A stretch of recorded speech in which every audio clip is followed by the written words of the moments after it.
திருவள்ளுவர் குல வம்சம், பிரசன்ன ஜோதிடர் சுபமாரிமுத்து, திருப்பூர்லிருந்து இந்த பதிவு உங்களுக்காக. ரோகிணி நட்சத்திரத்தில் மாந்தி இருந்தால் எந்த கோவிலுக்கு போனால் உங்களுடைய கர்மவினை தீரும்? மாந்தி என்பது யார்? எல்லாத்தோட ஜாதகத்திலையும் பாருங்க, ஒரு சில ஜாதகத்துல மாந்தியே ஜாதக ராசி கட்டத்தில் சில பேர் அதில் போட மாட்டாங்க.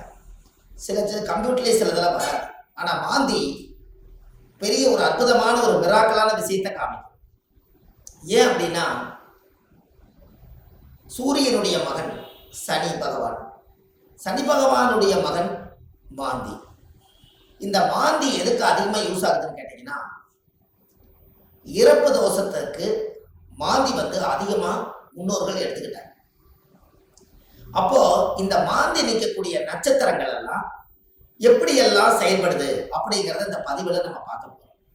இதை மறக்காம ஒரு பேனா நோட் எடுத்து குறிச்சு வச்சுக்கோங்க. இது வரக்கூடிய ஜோதிடர்களுக்கும் பயன்படும். நம்ம இந்த யூடியூப் சேனல் வள்ளுவர் வாக்கு யூடியூப் சேனல்ல போய் பார்க்குறவங்களுக்கும் பயன்படும். இனி வரக்கூடிய சந்ததிகளுக்கும் இது பயன்படும். மாந்திக்கு இப்படி மிராக்கள் இருக்குதா அப்படிங்கிற ஒரு விஷயத்த இன்னைக்கு நம்ம அதை சொல்ல போறோம். இப்போ உங்க வாழ்க்கையில நீங்க தெரிஞ்சுக்க வேண்டிய விஷயம், இந்த மாந்திக்கு ஒவ்வொரு நட்சத்திரத்துக்கும் இந்த மாந்தி தோஷம் எப்படி உருவாகுது அப்படின்னா, அந்த காலத்துல குழுகன் நின்ற வீடு குட்டிச்சவர்னு சொன்னாங்க. குழுகன் நின்ற வீடு குட்டிச்சவர் அப்படின்னா குழுகன் நின்ற வீடு குட்டிச்சவரா. அப்ப இந்த மாந்தி போய் எந்த ராசியில் இருக்குதோ, எந்த நட்சத்திரத்து மேல ஏறி உட்கார்ந்து இருக்குதோ, அந்த நட்சத்திரத்தினுடைய திசைகள் அவங்களுக்கு தோஷம் அடையுமா. அப்ப அந்த மாந்தி தோஷம் என்பது என்ன? இருப்பு சம்பந்தப்பட்டது. உங்களுக்கு ஒரு உதாரணத்துக்கு சொல்றேன். லக்னங்கிறதா உயிர், லக்னம் தான் உயிர். ஒரு மனிதனுக்கு ஒரு தாயுடைய கருவறையில இருந்து தொப்புள் கொடி அறுக்கும் நேரம் எந்த லக்னத்துல அவங்க பிறந்திருக்காங்களோ, அந்த லக்னம் எந்த நட்சத்திரத்துல கரெக்டா நிக்குதோ, அந்த நட்சத்திரத்து மேல இந்த மாந்தியோட தீட்டு தோஷம் அதுல இருக்கு. இது உங்களுக்கு தெரியுமா? இதை நீங்க கண்டிப்பா தெரிஞ்சுக்கணும். அப்ப லக்னத்தினுடைய மாந்தி பிரேதசாபம், மாந்தி என்பது இறப்பு. அப்போ அவங்க முன்னோர்கள் அந்த காலத்துல என்ன பண்ணிருப்பாங்கன்னா, ஒரு லக்னத்துக்குள்ள லக்னம் ஒரு ராசி கட்டத்துக்குள்ள 3 நட்சத்திரம் இருக்கு.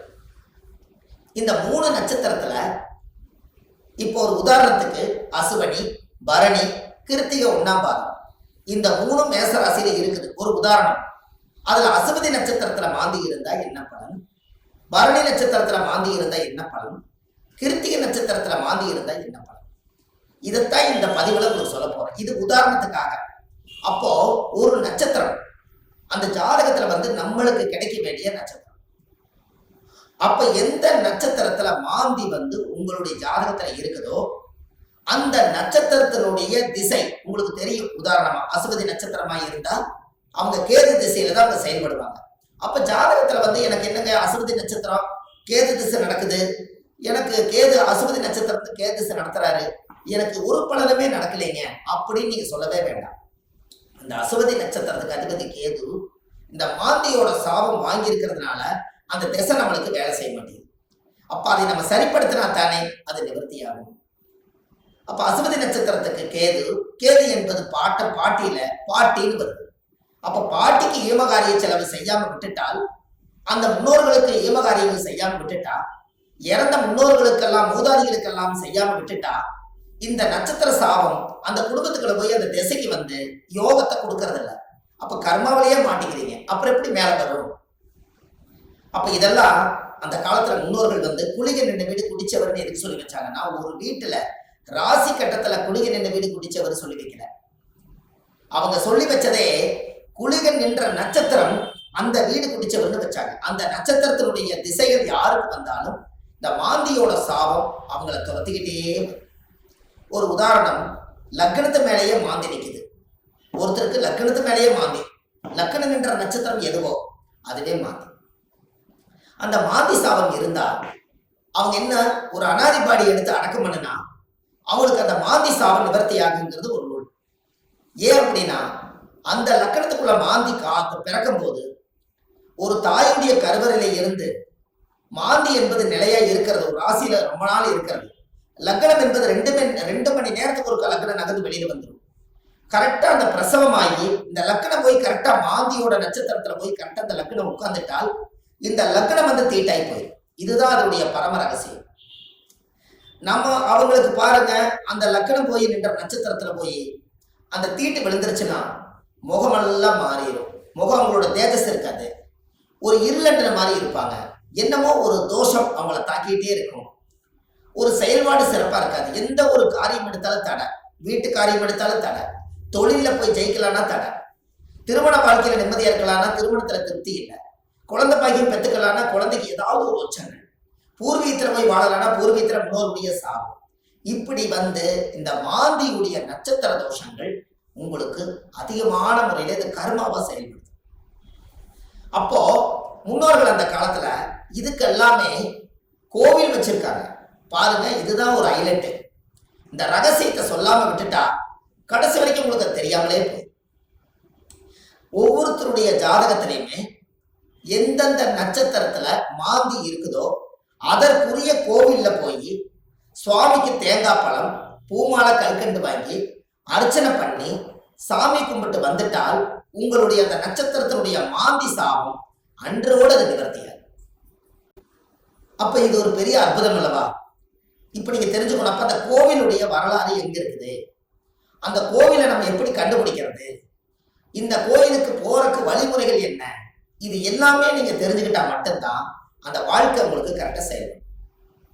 அப்போ முன்னோர்கள் அந்த காலத்துல சூரியனுடைய மகன் சனி பகவான், சனி பகவானுடைய மகன் மாந்தி.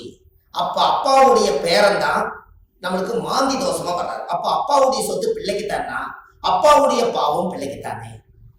அந்த கர்மாவில இருந்துதான் உங்களால வெளியில வர முடியல. அப்ப இது மூலியமா தான் உங்களுக்கு கர்மா செயல்படுது. பாருங்க, உங்களுக்கு தாத்தாவோட சொத்து அந்த காலத்துல பாத்தீங்கன்னா தாத்தாவோட சொத்தை கொண்டு போய் வாழ்ந்து முடிச்சுட்டு உயிர் எழுதும் போது பேரன் பேர்ல போய் எழுதுவார். அப்ப சூரியனுக்கும் சனி பகவானுக்கு தொடர்பு இல்லை, மாந்திக்கு தான் தொடர்பு வருது.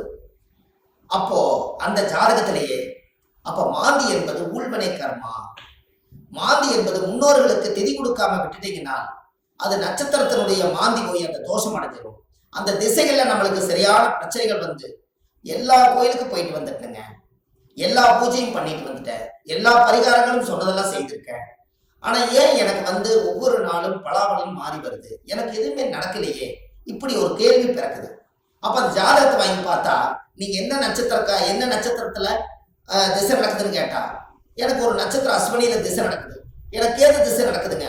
கேது அது மாந்தியோட நட்சத்திரம், அஸ்வினியில இருந்து நிற்கும். அப்போ இப்படித்தான் ஒவ்வொருத்தருடைய நட்சத்திரத்தையும் இந்த மாந்தி லாக் பண்ணி வச்சிருக்கு. இதை தெரிஞ்சுக்கிட்டாலே உங்க வாழ்க்கை ரொம்ப சிறப்பா இருக்குமே. அப்ப இந்த மாந்திங்கிற ஒரு கர்மா கேரளாவில எல்லாம் பாத்தீங்கன்னா குளிகனை வச்சுதான் ஜாதகமே கணிப்பாங்க. அவங்களுக்கு கர்ம வினை கண்டுபிடிக்கிறதே குளிகனை வச்சுதான். அதனாலதான் குளிகன் இந்த வீடு குட்டிச்சவர்னு அந்த காலத்துல சொன்னது. கேரளாவில் பிரசன்னம் பார்த்தாங்கன்னா குளிகை தோஷம் இருக்குதுங்கிறத அவங்க அதை தெளிவா சொல்லுவாங்க. அப்ப அதை சொல்லி முதல் முன்னோர்களுடைய கர்மாவை நிவர்த்தி செய்துட்டா நீங்க இந்த பூமியில பிறக்கும் போது கொண்டு வந்த யோகம் வேலை செய்யுங்கிறது ஒரு ரூல் உண்டு. அது அந்த காலத்துல இருந்தே இருக்கு.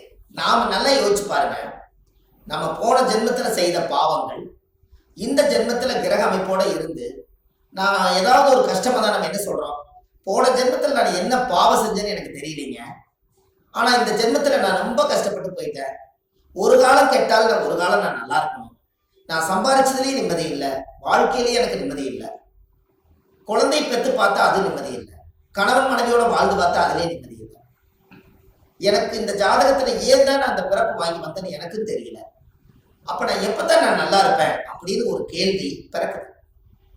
அப்ப இந்த இடத்துல என்னன்னு கேட்டா சூரியன் ஒரு ஜாதகத்துல உச்சமா இருக்காரு, நீங்க ஜம்முன்னு இருப்பீங்க, சனி உச்சமாக்குறாரு ஜம்முன்னு இருப்பீங்க, இதெல்லாம் ரைட்டு.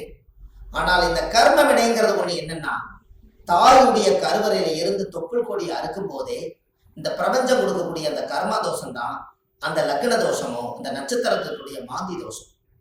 அப்போ ஒவ்வொரு நட்சத்திரக்காரர்களுக்கும் மாந்தி எந்த நட்சத்திரத்துல இருக்குதோ அதுக்குரிய கோயிலுக்கு போயிட்டு வந்தீங்கன்னா கண்டிப்பா உங்க லைஃப்ல ஒரு மாற்றம் ஏற்படும். அதுக்கப்புறம் உங்களோட தொழில் விருத்தியாகும், குடும்ப விருத்தியாகும், மனை விருத்தியாகும், மாங்கல்ய விருத்தியாகும், ஆயுள் ஆரோக்கிய ஐஸ்வர்யம் விருத்தியாகும், புத்திர பாக்கியம் விருத்தியாகும், செய்யும் தொழிலில் லாபம் கிடைக்கும், மன நிம்மதி சந்தோஷம் உங்களுக்குள்ள இருக்கும். பட்ட கடன் அடைச்சிருவீங்க. தீராத துன்பத்திலிருந்து வெளியே வந்துருவீங்க. வெளிநாட்டு பயணம் போக வேண்டிய தடைகளுக்கு போயிட்டு வந்துருவீங்க. திருமணமே ஒரு வாழ்க்கை அமைஞ்சு எனக்கு சரியில்லை, மறுவாழ்வு தான் எனக்கு வேண்டும் நினைச்சிட்டு இருக்கிறவங்களுக்கு மறுவாழ்வு. குடும்பத்துக்குள்ள தீராத நோய்கள், மருந்து இல்லாத நோய்க்கு மருந்து, எல்லாமே உங்களுக்கு கிடைக்கும். அதுக்கு நீங்க என்ன பண்ணணும்? உங்க ஜாதகத்தை நீங்க நல்லா எடுங்க. ஜாதகத்தை எடுத்து உங்க ஜாதகத்துல மாந்தி சாரமாகாத கிரகம் சோரம் போய் விடுமா. மாந்தி எந்த நட்சத்திரத்துல இருக்குதோ அந்த நட்சத்திரம் எதுன்னு பாருங்க. அந்த நட்சத்திர கோயிலுக்கு கரெக்டா நீங்க போயிட்டு வாங்க. உங்களுக்கு அந்த மாந்தி நின்ற நட்சத்திர தோஷம் நிவர்த்தியானால் உங்களுக்கு நடக்கிற குடும்பத்துல எல்லாம் நல்லா. அப்போ இந்த ஜாதகத்துல இவ்வளவு பெரிய ரகசியத்தை நிவர்த்தி பண்ணலைன்னா அது முடக்கு மாதிரி அப்படியே முடங்கி போயிடும். இதனாலதான் அந்த ஜாதகத்துல அந்த காலத்திலேயே இந்த விஷயத்த சொல்லி வச்சாங்க. இது இன்னைக்கு தான் அது வெளியில வருது, இருந்தாலும் பரவாயில்ல. இதுக்கு மேலே அது வெளியில வரலைன்னா கடைசி வரைக்கும் இந்த ரகசியம் தெரியாமலே. இப்ப ஜாதகத்துல நீங்க கண்டிப்பா தெரிஞ்சுக்க வேண்டிய விஷயம் இருக்குதா இல்லையா? உங்க முன்னோர்களுடைய கர்மாவை தான் நீங்க சுமந்துட்டு இருக்கிறீங்க. அதை இறக்கி வச்சுட்டாலே உங்க ஜாதகத்துல இருக்கிற யோகம் கட்டாயம் வேலை செய்யும் அல்லவா? ஒவ்வொருத்தரும் மனசுக்குள்ள நம்ம எதோ சம்மந்தம் இல்லாத உள்ளத்துக்குள்ள எதையாவது ஒரு மனசுக்குள்ள போட்டு பரட்டிட்டே இருக்கிறோம். என்னைக்குத்தான் நம்ம இந்த மனசுல இருந்து ரிலீஸ் ஆயிடுவோம் அப்படிங்கிற உள்ளம் ஒவ்வொரு நாளும் துடிக்குது. அதுக்கு எங்க தப்பு நடக்குதுன்னு நமக்கு தெரியணும் அல்லவா? திசை அடிப்படையில பார்த்தா எனக்கு திசை நல்லா இருக்குதுன்னு சொல்றாங்க, ஆனா மனசு சரியில்லை. நட்சத்திர அடிப்படையில பார்த்தா எனக்கு இந்த நட்சத்திரங்க, ஆனா இந்த வரைக்கும் நான் நல்லா வாழல. லக்னம் நல்ல லக்னத்துலதான் பிறந்திருக்குன்னு சொல்றாங்க, ஆனா லக்ன பிறப்புல நான் நல்லா வாழல. 9 கிரகங்களும் சரியான இடத்துல அமைஞ்சிருக்குதுன்னு சொல்லியிருக்காங்க, ஆனா இது வரைக்கும் எனக்கு 9 கிரகத்தினுடைய சூட்சமத்தினால நான் திருப்தி அடையல. அப்ப நானே கையூனி கரணம் பாஞ்சு வாழ்க்கையில வெளியே சொல்லாம ஒரு கௌரவத்துக்காக வாழ்ந்துட்டு இருக்கிறேன். நான் என்னைக்குத்தான் உண்மையா வாழுவேன்? இப்படிங்கிற கேள்வி ஜோதிடம் பார்க்க ஒவ்வொருத்தர்களுடைய உள்ளத்திலே துடிக்குது. அப்ப இந்த வாழ்க்கைக்கெல்லாம் மாந்தி தான் பிரதான தோஷம், அதுதான் ஊழ்வினை தோஷம், அதுதான் கர்மவினை தோஷம். முடக்கு தோஷத்துக்கு அப்பாற்பட்டு 100 விதமான தோஷத்துக்கு ஒரே தோஷம் மாந்தி தோஷம். இந்த இறப்புக்கு மட்டும் ஒரு பெரிய தோஷம் என்னன்னா மாந்தி தான் இறப்பு. உங்களுக்கு ஒண்ணு தெரியுமா? குளிகை காலத்துல சொல்லுவாங்க, ஒரு குளிகை காலத்துல ஒரு விஷயத்த செஞ்சா திரும்ப திரும்ப செஞ்சுக்கிட்டே இருப்பாங்க. அப்ப நல்லது செஞ்சாலும் திரும்ப திரும்ப வரும், கெடுதல் செஞ்சாலும் திரும்ப திரும்ப வருமா. அப்ப குளிகை நேரத்துலதான் எதை செய்யணும்னு அந்த காலத்துல முன்னோர்கள் அதை யோகிச்சு வச்சிருக்காங்கல்ல. இதெல்லாம் தான் உலகத்துல இருக்கு. நீங்க போங்க, வள்ளுவர் வாக்குன்னு யூடியூப் சேனல்ல போனீங்கன்னா இது போல ஆயிரக்கணக்கான பரிகாரத்தை நிறைய கொடுத்துருக்கேன். கண்டிப்பா இதெல்லாம் நீங்க தெரிஞ்சுக்கணும். ஏன்னா அந்த மாந்தியோட சாபத்தை தீர்த்துட்டாலே உங்க வாழ்க்கையில ஒரு அஸ்வமேத யாகம் நடத்துறதுக்கு சமம் கொடுக்கும். எப்படி ஒரு பிரமாதமான ஒரு பிறப்புன்னு பாருங்க. அப்ப இந்த கண்டிப்பா உங்களுக்கு இதுக்கு ஒரு தீர்வு வேணும் அல்லவா? அதுக்கு நீங்க முதல் இந்த கோவிலை கண்டுபிடிக்கிறதுக்கு முன்னாடி முதல் நீங்க வீடு வாசல்லாம் வலிச்சு சுத்தப்படுத்திட்டு, இந்த மாந்திக்கு ஏதாவது ஒரு அனாதையா இறந்து போயிருந்தாலோ இல்ல ஒரு இறப்புக்கு நீங்க போனாலோ, எங்களோட வாழ்க்கையில மாந்தி தோஷம் பிரேத தோஷம். யாருடைய நட்சத்திரத்துல மாந்தி இருக்கு அந்த நட்சத்திரத்துக்கு பிரேத தோஷம். அதனால இறந்தவங்களுக்கு ஏதாவது ஒரு ரோஜாப்பூ மாலை வாங்கி கொண்டு போய் மாலை போட்டுவாங்க. அப்படி இல்லைன்னா ஒரு வில்வ மாலை வாங்கி கொண்டு போய் போட்டுவாங்க. அதை போட்டுட்டு வீட்டுல மஞ்சள் தண்ணி கல்லுப்பு போட்டு வீடு வாசல்லாம் வலிச்சு நீங்க சுத்தப்படுத்தி உங்க குலதெய்வம் கோயில போய் 11 ரூபாய் காணிக்க, வெத்தலைப்பாக்கு, எலுமிச்சம்பழம் இதை கொண்டு போய் சாமியோட பாதத்துல வச்சு கும்பிட்டுட்டு இந்த மாந்திக்கு உண்டான கோவிலுக்கு நீங்க போயிட்டு வரணும். ரோகிணி நட்சத்திரத்தில் மாந்தி இருந்தால் திருப்பதி வெங்கடாஜலபதி கோவில் உங்கள் பெயரில் அர்ச்சனை செய்து திருப்பதி வெங்கடாஜலபதியுடைய ஆலயத்தில் போய் ஒரு நாள் தங்கி இருந்து அந்த கோவிலை வழிபட்டு வந்தால் உங்களுடைய மாந்தியுடைய கர்மவினை தோஷம் அன்றோடு நிவர்த்தியாகும். அப்ப அந்த கோவிலுக்கு நீங்க போறதுக்கு முன்னாடி இந்த வீடு வாசல்லாம் வலிச்சு நீங்க சுத்தப்படுத்தி, குழந்தை பிறந்த வீடு, வயசுக்கு வந்த வீடு, இறந்த வீடு, இந்த வீட்டுகளுக்கெல்லாம் நீங்க போகாம இந்த பிரேதத்துக்கு நீங்க மாலை போட்டுட்டு 3வது நாள்ல இருந்து ஒரு 3 நாளைக்காவது வீடு வாசல்லாம் வலிச்சு சுத்தப்படுத்தி நான்வெஜ் எதுவுமே யூஸ் பண்ணாம நீங்க பரிசுத்தமா நீங்க இருக்கணும். இருந்துதான் நீங்க அந்த கர்மவினை தீர்க்கக்கூடிய கோயிலுக்கு நீங்க போயிட்டு வர முடியும். நல்லா புரிஞ்சுக்கங்க. இதுல குலதெய்வம் எனக்கு தெரியலீங்கன்னு சொன்னால் உபாசன தெய்வம், நீங்க என்ன இஷ்ட தெய்வத்தை இப்ப வணங்கிட்டு இருக்கிறீங்களோ அந்த தெய்வத்தோட பாதத்துல வெத்தலை வாக்கு, எலுமிச்சம்பழம், பூ, பழம், கனி வச்சு சாமி கும்பிடுங்க. ஒருவேளை எனக்கு உபாசன தெய்வம் தெரியலனா விநாயகர் கோயில வச்சு சாமி கும்பிடுங்க. வினையை தீர்க்கக்கூடியவர் விநாயகர். அப்படி ஒருவேளை எனக்கு விநாயகர் கோயிலும் முடியலனா முருகன் கோயில்ல திருச்செந்தூர் முருகனை நினைச்சுக்கலாம். 6 பட வீட்டுல எந்த படம் வேணாலும் நீங்க எடுத்துக்கலாம். இப்படி ஏதாவது ஒரு தெய்வாலயத்துல வெத்தலை பாக்கு 11 ரூபாய் காணிக்க, எலுமிச்சம்பழம் இதை வச்சு நான் இந்த கர்ம வினையை தீர்த்துட்டு வர்றேன், அதை தீர்த்துட்டு வந்ததுக்கு அப்புறம் என்னுடைய வாழ்வாதாரம் நல்லா இருக்குன்னு சொல்லி நீங்க அந்த ஒரு மூல மந்திரத்தை நீங்க ஒரு கோயில்ல போய் சொல்லணும். என்னன்னு சொல்லணும்? முற்பிறவியில செய்த பாவங்கள் என்னோட கர்மாவெல்லாம் தீரணும்னு சொல்லி கோயில்ல நீங்க விளக்கு போட்டு ஒரு 21 முறையாவது அந்த கோயில் முன்னாடி போய் சாமி கிட்ட சொல்லணும். என்னன்னு? முற்பிறவியில செய்த பாவங்கள் எப்பிறவிக்கும் தொடராமல் இருக்க, இப்பிறவியிலேயே என்னுடைய தந்தை வழியில வந்த கர்ம வினைகளும் தாய் வழியில வந்த கர்ம வினைகளும் என்னுடைய இந்த பூர்வ ஜென்மத்துல நான் இந்த பூமியில கொண்டு வந்த கர்ம வினைகளும் இன்றோடு நிவர்த்தி ஆகட்டுன்னு சொல்லி உங்க ஜாதகத்துல இந்த கர்மா தோஷத்தை நீங்க சுத்தப்படுத்தியாச்சுன்னா அன்னையோட உங்க வாழ்க்கை ரொம்ப சிறப்பா இருக்கும். இதை சொல்லி விளக்கு போட்டு சாமி கும்பிட்டு தேங்காய் பழம் பூமாலை கல்கண்டு வாங்கி அர்ச்சனை பண்ணி சாமி கும்பிட்டு வாங்க. அன்னையோட அது நிவர்த்தி ஆகும். அந்த கோவில் என்னங்கிறது தான் இப்போ உங்களுக்கு சொல்ல போறேன். ஏன்னா இந்த கோயில் நம்ம எப்ப சொல்லணுங்கிற ஒரு விதி இருக்குது. இந்த அர்த்தங்கள் எல்லாம் புரியாம நீங்க கோயிலுக்கு தெரிஞ்சிட்டாலோ கோயிலுக்கு போனாலும் விவரம் பத்தாது. அதனால நீங்க இதை செஞ்சீங்கன்னா உங்க வாழ்க்கை ரொம்ப பிரமாதமா இருக்கும் என்று சொல்லி இந்த ஒவ்வொருத்தரோட வாழ்க்கையிலையுமே இந்த மாந்தி தோஷம் நம்மளை ரொம்ப கடுமையான பாதிப்புல கொண்டு போய் எல்லா மக்களையும் உட்கார வச்சதுனால இந்த மாந்தியிலிருந்து நீங்க விடுதலை ஆயிட்டால் உங்களுக்கு சுதந்திரம் கிடைச்சாச்சு. உங்க ஜாதகத்தினுடைய பிடியிலிருந்து, தோஷத்தினுடைய பிடியிலிருந்து, உங்க வாழ்வாதாரத்தினுடைய பிடியிலிருந்து நீங்க மிகப்பெரிய பிரம்மாண்டமான ஒரு ஆரோக்கியமான வாழ்க்கை வாழுவீங்க. இந்த மாந்தி சாபத்தை நிவர்த்தி பண்ணிட்டு வாங்க. உங்க வாழ்க்கை எப்படி இருக்குதுன்னு மட்டும் பாருங்க. வள்ளுவர் வாக்குன்னு யூடியூப் சேனல்ல போயிட்டு இருக்குது.